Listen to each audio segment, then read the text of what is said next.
오늘 저는 여러분들과 함께 우리가 모두 다 읽진 않았지만 누가복음 24장 13절로 또 35절까지의 말씀을 통해서 엠마오 길에서라는 제목으로 함께 은혜 나누고자 합니다.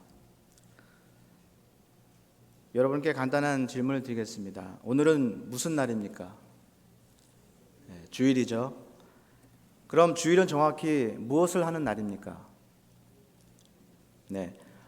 어제 제가 한 주일학교 학생들에게 몇몇 주일학생들에게 물어보니까 주일날이 무슨 날이냐 그랬더니 영어로 제가 What is Lord's Day 그랬더니 Lord's Day는 잘 모르더라고요. 그래서 What is Sunday 그러니까 이제 그제 알았는데 하나님께 예배하는 날이다 이렇게 얘기하더라고요. 또 한 학생이 참 귀한 대답을 해줬는데 우리가 이 날은 주님께 더욱 관심을 두는 날이다. 세상에 관심을 두는 것이 아니라 하나님 앞에 더욱 관심을 두는 날이다라고 하는 그렇게 귀한 대답을 해줬는데, 사실 정확히 얘기하자면 주일은 우리가 주님 안에서 안식하는 날입니다. 하나님께서 6일 동안 창조의 일을 마치시고 이제 일곱째 날 안식하는 날로 정해 주셨기 때문입니다. 근데 이 안식일은 바로 앞으로 우리가 주님과 함께 영원히 또 거하면서 누리게 될 영원한 안식을 의미하고 있습니다. 그래서 구약시대에는 안식일이 토요일을 안식일로 지켰습니다. 그러나 신약시대에서는 주일로 안식일을 지키게 됩니다. 왜 우리가 주일을 안식일로 지킵니까? 그것은 이날은 예수 그리스도께서 우리를 위하여 죽음에서 부활하신 날로 모든 인류에게 영생의 소망을 주시는 참 안식의 날이 되기 때문인 것입니다. 성경은 이 부활이 우리에게 얼마나 중요한지 고린도전서 15장에서 이야기합니다. 만일 죽은 자가 다시 살아난 일이 없으면 그리스도도 다시 살아나는 일이 없었을 것이고, 또 그리스도께서 다시 살아나시지 못하셨다면 우리의 믿음도 헛되고 우리가 여전히 죄 가운데 있을 것이고, 또 그리스도 안에 잠자는 자들도 망하였을 것이라고 얘기합니다. 왜냐하면 예수 그리스도의 부활이야말로 이제 우리를 죄와 사망의 권세에서 이긴 것을 증명하기 때문인 것입니다. 또한 그리스도 안에서 우리가 바라는 것이 다만 이 세상뿐이면 모든 사람 가운데 우리가 더욱 불쌍한 자일 것이라고 사도 바울은 얘기합니다. 그러나 이제 그리스도께서 죽은 자 가운데서 다시 살아나셔서 이제 잠자는 자들의 첫 열매가 되셨다고 사도 바울은 담대히 고백하고 있습니다. 그렇습니다. 우리 주님의 부활이 있기에 우리도 예수님처럼 죄와 사망의 권세를 이기고 영생하는 소망이 있는 줄로 믿습니다. 그러므로 부활의 메시지는 우리가 부활절이나 혹은 장례식에서 들으면 충분한 말씀이 아니라 매일 우리가 듣고 읽고 묵상해야 할 귀한 메시지인 것입니다. 우리가 이러한 놀라운 부활의 의미를 안다면 참 주일을 성수하는 것이 우리가 그저 일주일에 한 번 나와서 예배를 드리고 마음의 위로나 얻는 그러한 형식적인 종교 행위가 아님을 우리는 알게 될 것입니다. 사랑하는 성도 여러분, 예수 그리스도의 부활의 능력이 오늘 예배 드리는 모든 분들에게 충만히 임하시기를 간절히 소원합니다. 그래서 낙심한 자가 용기를 얻고 절망에 있는 자가 소망을 얻고 얽매이는 있는 자가 자유하게 되는 참 안식과 회복의 역사가 있기를 간절히 축원합니다. 오늘 우리가 읽은 누가복음 13장은 이제 예수님의 제자들이 어떻게 부활의 주님을 만나게 되었는가에 대한 이야기로 되어 있습니다. 여러 가지 사건들이 나오지만 특별히 우리가 읽은 본문은 이제 엠마오로 가던 두 제자들에게 예수님께서 나타나셔서 그들에게 부활을 확신시켜 주시는 장면입니다. 오늘 저는 본문 말씀을 통해서 이 두 제자들이 어떻게 부활의 주님을 만나 확신하게 되었는지 우리가 함께 묵상해 보면서 우리 또한 우리의 삶 속에서 부활하신 주님을 매일 만나고 확신하는 은혜가 있게 되기를 간절히 축원합니다. 첫째로 우리가 부활의 주님을 만나고 확신하기 위해서는 인간의 이성을 뛰어넘어야만 합니다. 13절과 14절 말씀입니다. 그날에 그들 중 둘이 예루살렘에서 25리 되는 엠마오라 하는 마을로 가면서 이 모든 된 일을 서로 이야기하더라 기록하고 있습니다. 여기서 말하는 그날은 어떤 날일까요? 당연히 예수님께서 부활하신 직후를 의미하고 있습니다. 지금으로 말하면 주일 오후가 되지 않을까 싶습니다. 그날에 다른 여인들과 이제 제자들은 예수님의 부활의 소식을 듣고 함께 모여 있었습니다. 그런데 이 두 제자는 엠마오라는 도시를 향해 걸어가고 있었습니다.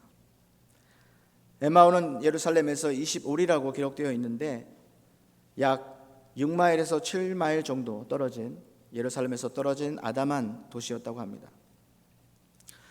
본문에 보니까 이 두 제자 중에 한 사람의 이름은 글로바라고 하였습니다. 글로바는 학자들에 의하면 예수님의 어머니 마리아의 동생인 이제 다른 마리아의 남편이라고도 하고, 또 글로바의 다른 이름은 알페오라고 하는데 이는 예수님의 제자 중 야고보의 아버지였다고 합니다. 그리고 다른 한 제자는 누구였는지 성경이 우리에게 밝히고 있지 않습니다. 그러나 비록 이들이 예수님의 12제자에 속하진 않았지만 본문에 보면 그들이 예수님을 선지자였다고 고백하는 것으로 보아서 예수님의 가르침에 감동하여 열심히 예수님을 따라다녔던 다른 제자들이었음에 분명합니다. 그들은 엠마오로 가면서 이 모든 된 일을 서로 이야기하였다고 했습니다. 이 모든 된 일이란 무엇을 의미합니까? 바로 예수님께서 부활하신 후에 이제 다른 여인들과 제자들이 예수님의 시체를 찾지 못하고 이제 부활의 소식을 천사로부터 들었다는 그러한 일에 대한 것들이었습니다. 본문에 보니까 그들은 서로 이야기를 주고받았을 뿐만 아니라 서로 이야기하며 문의하였다고 15절에 기록하고 있습니다. 문의했다라고 하는 것은 서로 논쟁을 벌였다라는 말씀입니다. 즉 그들이 예수님을 따라다니면서 예수님의 말씀도 들었고 또한 예수님의 고난받으시고 또 죽으신 것도 목격했지만 이제 예수님께서 다시 부활하셨다는 소식을 듣고는 도저히 그들이 이해할 수가 없었던 것입니다. 왜냐하면 부활이란 인간의 이성으로는 도저히 믿을 수가 없는 일이었기 때문인 것입니다. 그래서 심지어 예수님께서 그들에게 찾아와 만나 주었지만 여전히 그들은 예수님을 알아보지 못했다라고 하는 것입니다. 그들의 영적 상태를 16절에 이렇게 설명하고 있습니다. 그들의 눈이 가리워져서 그인 줄 알아보지 못하거늘. 무엇이 그들의 눈을 가리게 하였습니까? 물론 이 표현은 그들이 예수님을 알아보지 못한 상태를 단순히 표현한 것일 수도 있습니다. 그러나 이것은 또한 그들의 이성이 그들의 영적인 눈을 가리게 하였음을 오늘날 우리에게 가르쳐 주는 것이라 하겠습니다.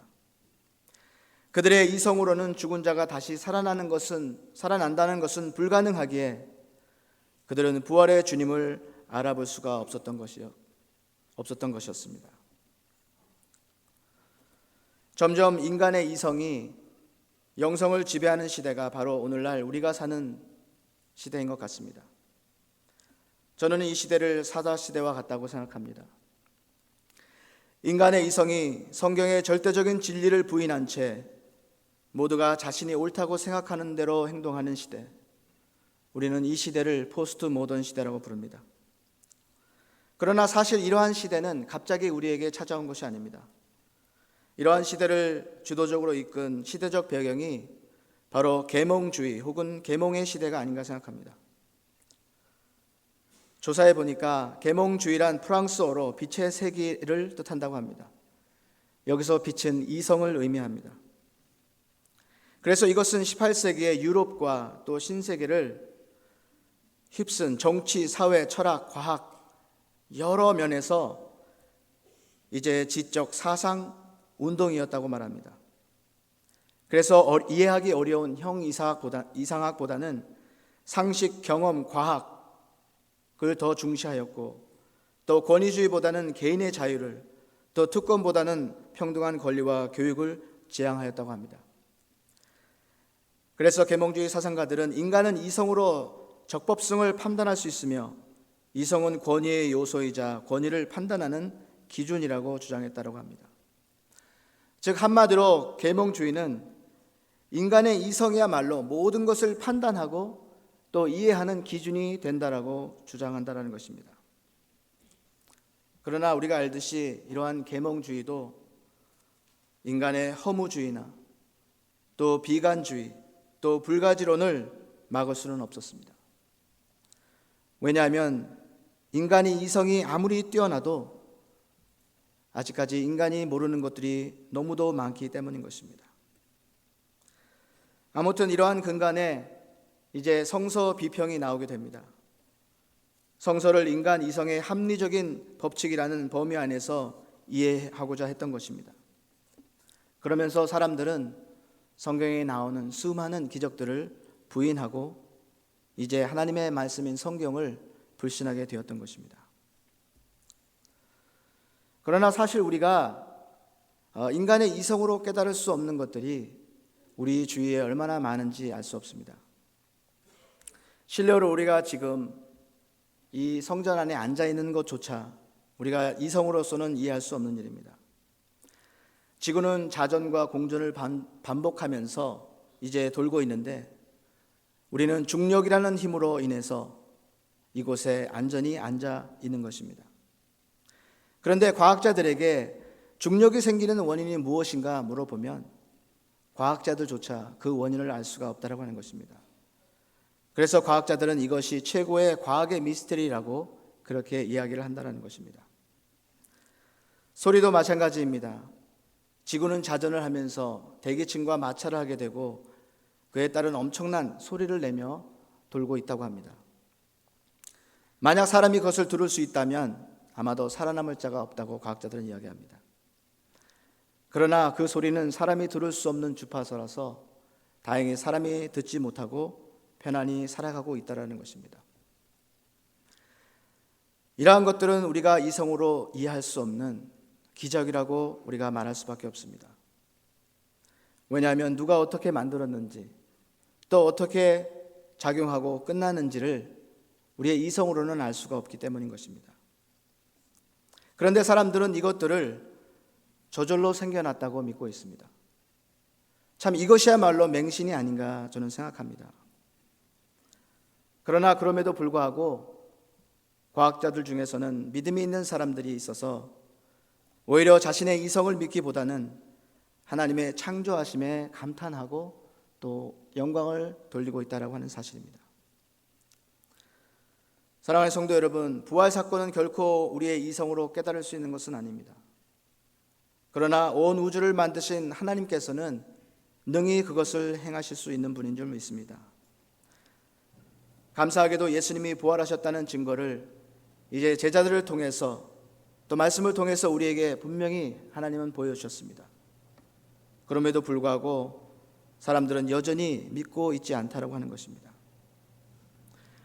그러므로 우리는 인간의 이성을 뛰어넘지 않고서는 결코 하나님의 기적을 믿고 경험할 수가 없음을 깨달아야만 합니다. 그래서 우리가 하나님의 기적을 믿고 또 경험하기 위해서는 반드시 영의 눈을 떠야만 하는데 그것이 바로 믿음인 것입니다. 믿음은 바라는 것들의 실상이요 보이지 않는 것들의 증거가 되기 때문인 것입니다. 사도행전 9장에 보면 이제 사울이 예수님을 다메섹에서 만난 후에 그가 앞을 보지 못하다가 이제 그가 아나니아에게 가서 안수를 받았을 때에 그의 눈에서 비늘 같은 것이 벗어져서 다시 보게 되었다고 말씀합니다. 그리고 그 후부터 그는 예수님을 증거하는 사람으로 변화되었음을 우리는 보게 됩니다. 그럼 과연 그 사울의 눈에 끼었던 비늘 같은 것은 무엇이었을까? 왜 주님은 그의 눈을 잠시 동안 멀게 하였을까? 우리는 생각해 보게 됩니다. 우리가 정확히 그에 대한 대답을 알 수가 없지만 우리가 한 가지 생각해 볼 수 있는 것은 그가 앞을 보지 못하게 되었을 때 과연 그는 무엇을 생각하게 되었을까 하는 것입니다. 저는 그때 이제 바울은 자신의 모든 것을 내려놓았다고 생각합니다. 자신의 이성, 자신이 알고 있던 지식, 또 자신이 갖고 있던 그 배경을 이제는 주님 앞에 내려놓게 되었을 것이라는 것입니다. 왜냐하면 그것들은 눈이 보이지 않는 것에서 자기로서는 아무것도 소용없는 것이었기 때문입니다. 그래서 그는 이제 자신을 의지하지 않고 오직 믿음으로 하나님만 의지하게 되었을 것이 분명합니다. 그래서 이제 그가 다시 눈을 떴을 때에 전에 예수님을 불신하고 핍박했던 그의 시선이 변하여 이제는 주님을 믿음으로 바라보며 새로운 사명자의 삶을 살게 되었던 것입니다. 사랑하는 성도 여러분, 아직 나의 이성과 경험으로 인해 우리가 하나님이 행하신 기적들을 믿지 못하고 있다면 그것을 뛰어넘는 믿음을 소유하는 은혜가 있기를 간절히 축원합니다. 그래서 이제는 인간의 이성이 아닌 믿음의 시선으로 주님을 바라보며 주님이 우리의 삶에 베푸시는 그 기적들을 체험하며 살아갈 수 있게 되기를 간절히 축원합니다. 두 번째로는 은혜의 자리에 머물러야 한다는 것입니다. 25절 말씀 보니까 이르시되 미련하고 선지자들이 말한 모든 것을 마음에 더디 믿는 자들이여, 주님은 말씀합니다.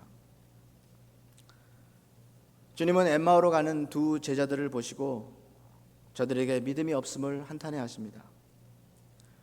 분명 하나님이 그들에게 주신 그 말씀에는 예수님의 생애와 고난 그리고 부활에 대한 그러한 예언들이 있었지만 다른 제자들로부터 부활의 소식을 듣고서도 그들은 주님의 부활을 이해하지 못하고 또 믿지 못했기 때문인 것입니다. 그런데 본문을 보니까 그들에게 이상한 일이 일어납니다. 그것은 바로 그들이 부활하신 예수님을 알아보았다라는 것입니다. 31절에 보니까 그들의 눈이 밝아져 그인 줄 알아보더니 예수는 그들에게 보이지 아니하는지라 말씀합니다. 즉 보이지 않던 그들의 눈이 이제 그들의 영의 눈이 떠져서 부활하신 주님을 바라볼 수 있게 된 것입니다. 그럼 언제 그들의 눈이 밝아졌을까요? 오늘 30절 말씀에 보면 그의 해답이 나옵니다. 그들과 함께 음식을 잡수실 때에 떡을 가지사 축사하시고 떼어 그들에게 주시니, 즉 예수님이 그들과 함께 대화를 나눌 때까지는 그들이 예수님을 알아보지 못하다가 이제 그들이 예수님과 함께 식사를 하고 또 예수님께서 그들에게 떡을 축사하시고 그것을 떼어 주셨을 때에 그들의 눈이 밝아졌고 그들이 예수님을 알아보았다라고 하는 사실입니다. 그들이 주님과 식사를 하고 주님이 축사하신 떡을 주었다는 의미는 무엇일까요? 저는 그것을 바로 그들이 주님과 교제하는 자리에 있었다라고 생각합니다. 그들이 주님과 교제하는 자리에 있으니까, 그들이 주님이 은혜를 베푸는 자리에 있으니까 그들에게 믿음이 생기고 그들의 주님의 임재를 깨닫게 되었다라고 하는 것입니다. 더욱 중요한 것은 그들이 예수님을 강권하여서 자기들과 함께 유하기를 초청하였다라고 하는 사실입니다. 여러분, 누가복음 14장에 보면 이제 예수님의 비유의 말씀에 한 주인이 잔치를 벌여놓고 이제 사람들을 초청합니다. 그런데 전에 초청함을 받은 자들이 여러 가지 핑계를 대고 이제 그 주인의 잔치에 오지 못하게 되었다라고 이야기를 하게 됩니다. 그때 주인이 종들에게 무엇이라고 명령합니까?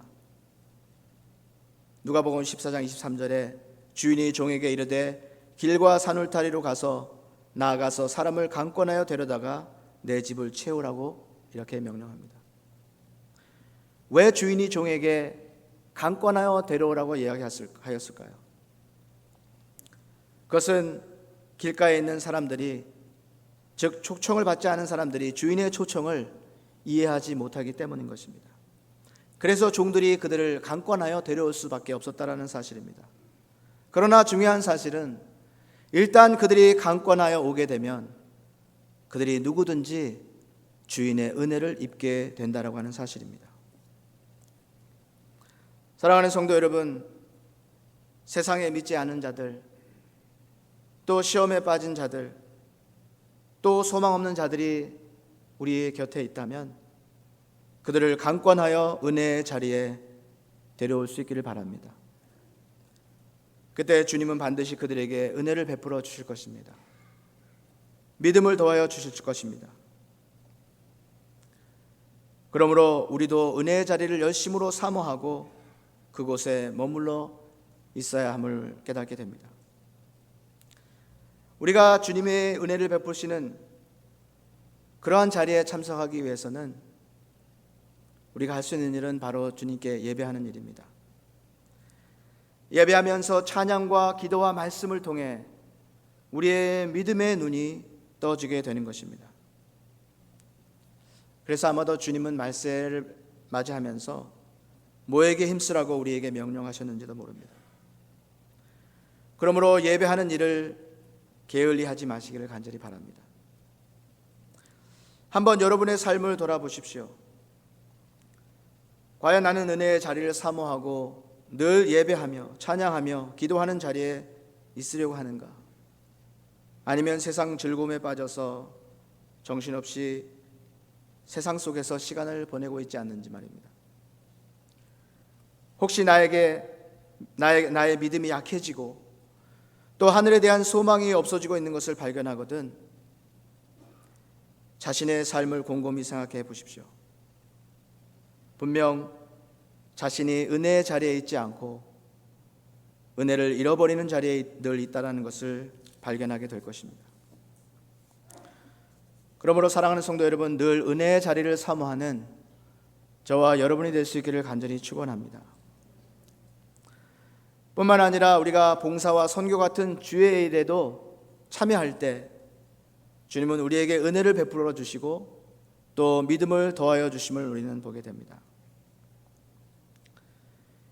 2011년도에 이제 개봉한 미국 기독교 영화가 있습니다.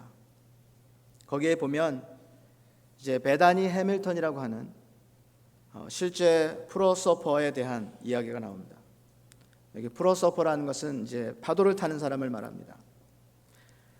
이제 제목이 소울 서퍼라고 하는 영화 제목입니다. 이 영화에 보면 이제 프로서퍼가 꿈이었던 이 미국 소녀인 베나니 해밀턴이 이제 그의 나이 13세에 이제 하와이 바닷가에서 서핑을 하던 중에 이제 타이거 상어에게 물려서 그녀의 팔 한쪽이 떨어져 나가게 됩니다.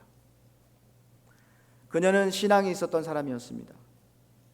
그러나 왜 하나님이 자신에게 이런 일을 허락하시는지 이해하지 못하고 하나님을 원망하며 점점 믿음을 잃어가게 됩니다.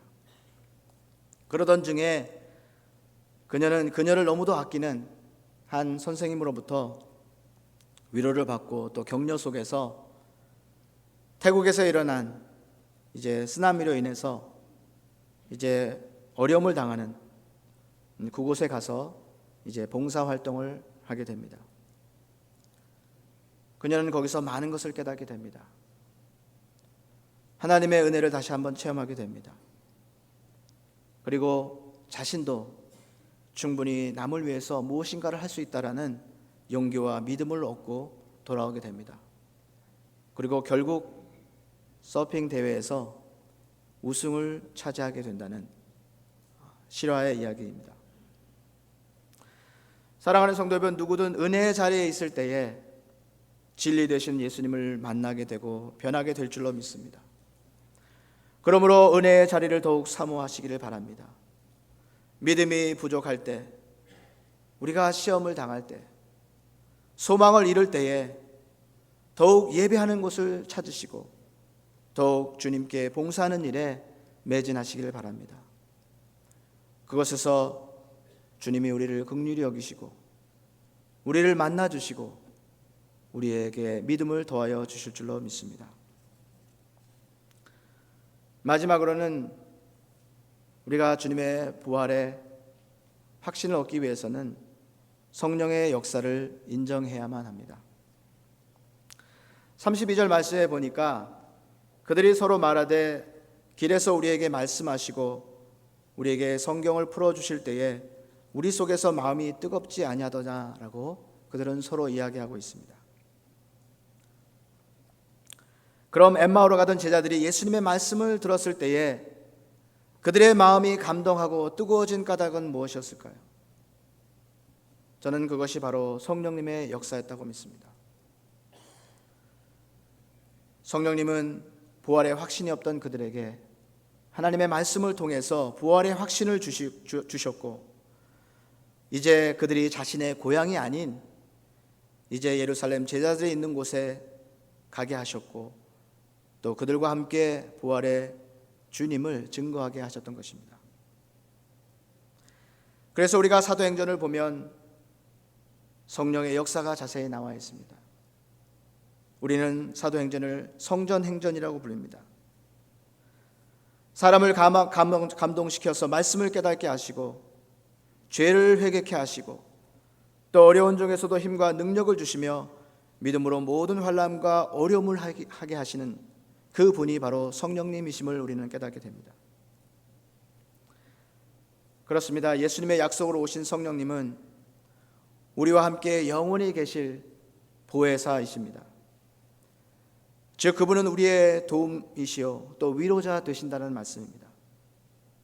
또한 그분은 장래에 하나님 앞에서 우리 구원의 보증이 되신다고 성경은 우리에게 증거하고 있습니다. 그럼 과연 여러분의 삶에 역사하시는 그 성령님은 어떠한 분이십니까? 제가 신학교에 들어가기 전에 이제 공부를 하기 위해서 드랍스토어 하나를 조그만 것을 했습니다. 그것을 경영하다가 이제 대학교를 졸업하고 신학교에 이제 신학대학원에 이제 들어가기 위해서 이제 가게를 내놓게 되었습니다. 그런데 옆에 피자 가게를 운영하던 그 사람들이 가게를 산다고 해서 또 옆에 이웃집이고 해서 그냥 말만 믿고 거의 제대로 사인도 안 한 채 가게 키를 내주고 또 가게를 다 디말리시하는 일까지 했습니다. 그런데 알고 보니까 이제 그 사람이 저를 이용해서 이제 사기를 친 것이었습니다. 참 그때 얼마나 앞이 캄캄하고 참 두려웠는지 모릅니다. 찾아가서 이야기하니까 문전박대하고 또 차에 타이어를 빵꾸 내고 또 협박까지 하였습니다. 정말 그러한 일을 당하니까 사람이 망하게 되면 참 자살까지 생각하는구나라고 하는 그러한 생각까지 하게 되었습니다. 그래서 어느 날 저는 무릎 꿇고 하나님 앞에 기도했습니다. 사실 기도가 나오지 않았습니다. 너무도 절박한 상황이었고 아무것도 건지지 못한 나는 그 상태로라면 신학 공부를 할 수가 없었기 때문입니다. 그런데 기도하던 중에 이제 하나님께서 제 마음에 평안을 주셨습니다.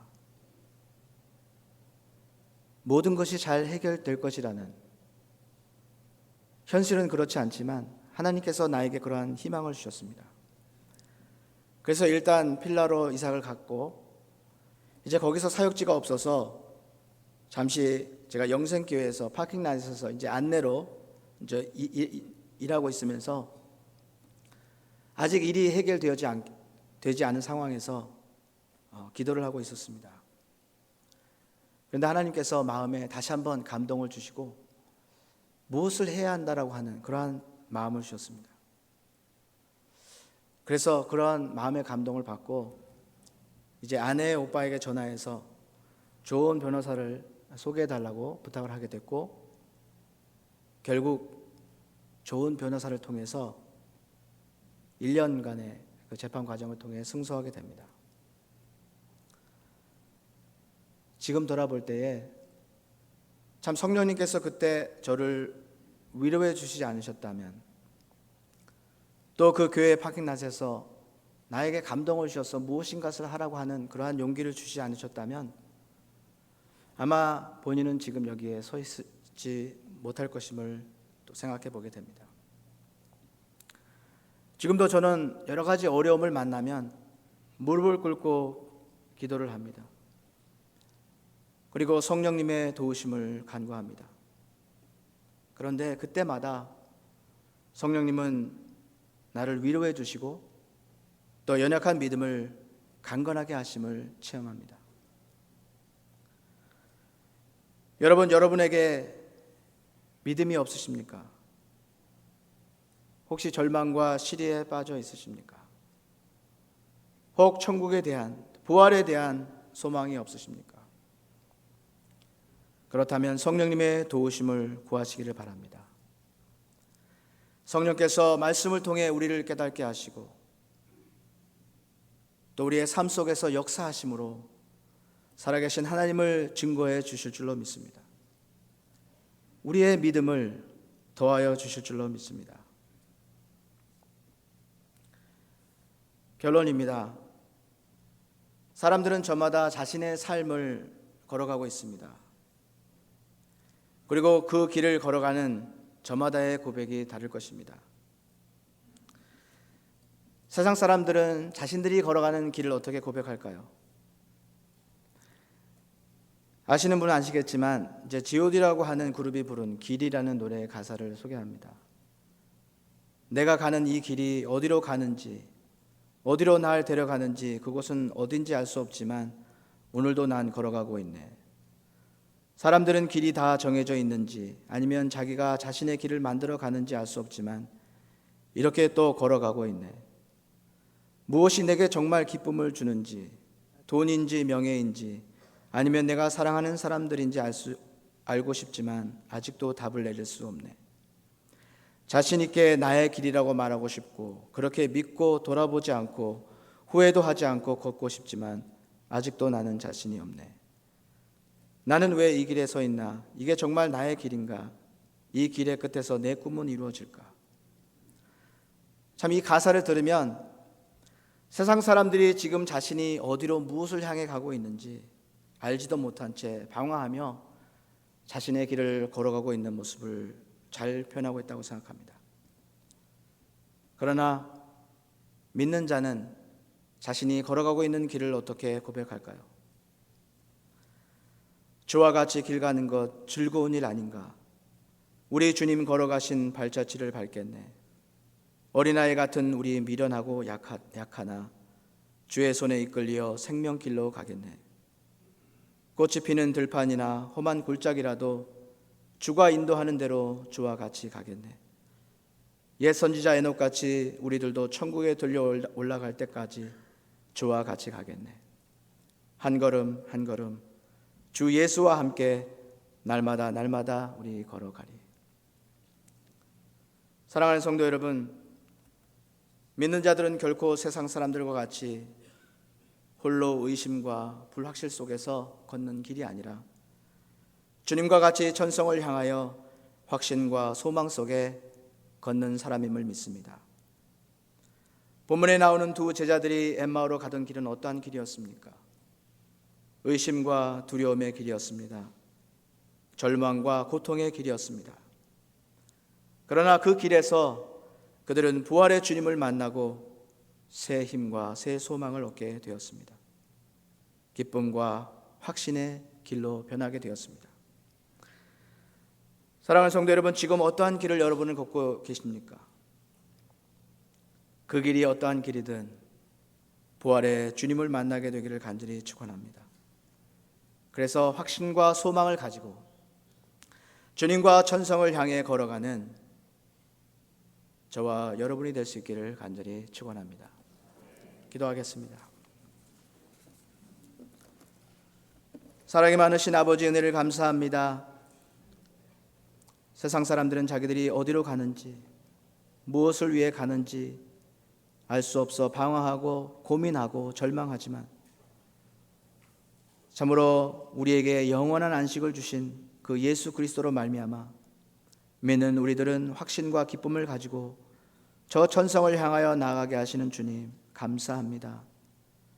참으로 우리의 이성으로 참으로 우리의 성경을 이해하려고 하였던 저희들을 용서하여 주시고, 우리의 이성과 경험 때문에 하나님을 의심하고 또 불신하였던 저들을 긍휼히 여겨 주시고, 이제는 성령의 역사로 말미암아 하나님이 주시는 은혜로 말미암아 우리에게 믿음으로 충만케 하셔서 참으로 어떠한 상황 가운데서도 천국의 소망을 가지고 기쁨으로 또 확신으로 나아가는 온 성도들 되어줄 수 있도록 주님 축복하여 주시옵소서. 감사하며 예수님의 이름으로 기도하옵나이다. 아멘.